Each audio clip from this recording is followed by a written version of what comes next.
guys, welcome back to my channel. If you're new here, hi, my name is Hillary, and if you're not new here, well, welcome back to my channel. Tonight we're going to be covering the creepy story of Annabelle the Doll, and this is the real story, not the movie. But if you've seen the movie, you should know who I'm talking about.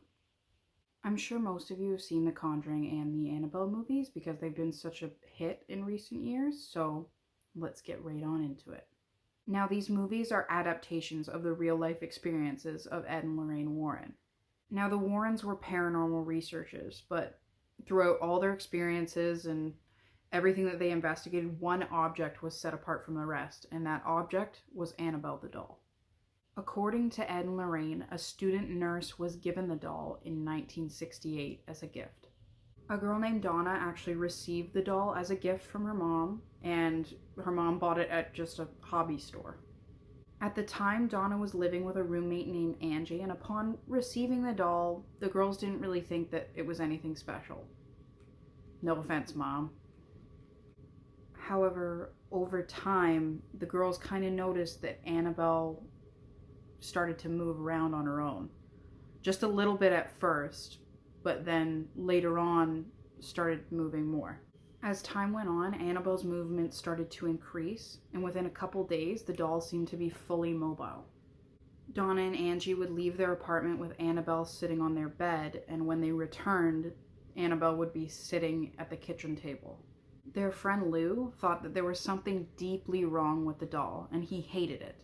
He didn't know what it was, or he couldn't place it, but he knew for some reason that the doll was evil.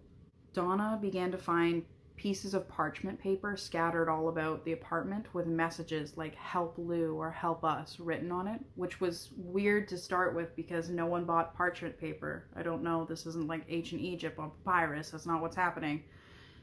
They just started finding notes with crayon-like kid writing on it, and no one claimed to have done it, so we don't know who did it. Maybe it was Annabelle. Donna came home one night after working the graveyard shift and saw Annabelle sitting on her bed with what looked like blood on her hands. And that, to Donna, was the last straw, and she hired a medium the next day to come and see what was going on in their apartment. The medium came and said that there was a girl named Annabelle Higgins who was possessing the doll. Years ago, the medium said that Annabelle had died on the plot of land that their apartment complex now sat on. The medium said that Annabelle was asking if she could stay with them.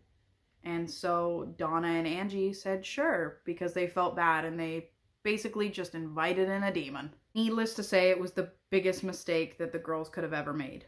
Lou started to have nightmares of Annabelle, and she would be climbing up his leg and for some reason trying to strangle him. And after that nightmare, Lou went back to the apartment. He thought it was a little weird, thought he should investigate, and the doll ended up giving him 3 long talon-like scratch marks across his chest. Now, one way or another, the Warrens got called and came to investigate. And when they got there, it didn't take them very long to conclude that Annabelle was inhabited by a demon. And the target of the possession wasn't actually the doll, it was Donna. And the demon was gunning for her soul. The Warrens had a priest bless the doll and took it home that night. But when they took Annabelle home, she began moving around on her own again, and she actually levitated.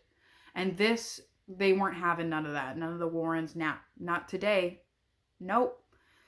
So they went and they got a special case made, and this case was made out of, like holy wood and holy glass, I guess. I have no idea. It was blessed. It gets blessed weekly, and then they put the creepy doll in the case. Now, just because Annabelle is in a case doesn't mean she's not dangerous. This guy visited the Warrens Occult Museum, and he was right away had a bad attitude. He came up to Annabelle's case and started banging on the case and was like, hey, if you're all that powerful, why don't you do something to me? Now, Ed didn't like that, so Ed kicked the guy out, said, you and your girlfriend gotta go, bye buddy, basically. So this guy got on his motorcycle, him and his girlfriend, and he left. Now, later on, Ed actually got a phone call from the girlfriend, and they got into a very bad car accident. Well, not car accident because he was in a motorcycle accident. And this guy died. And the only reason that they found out was because the girlfriend ended up calling Ed to tell him we shouldn't have messed with that doll. Hi guys, and that's it for my video. Thanks. If you want to give me a thumbs up or subscribe to my channel, feel free to do so. I'll see you guys next time. Bye.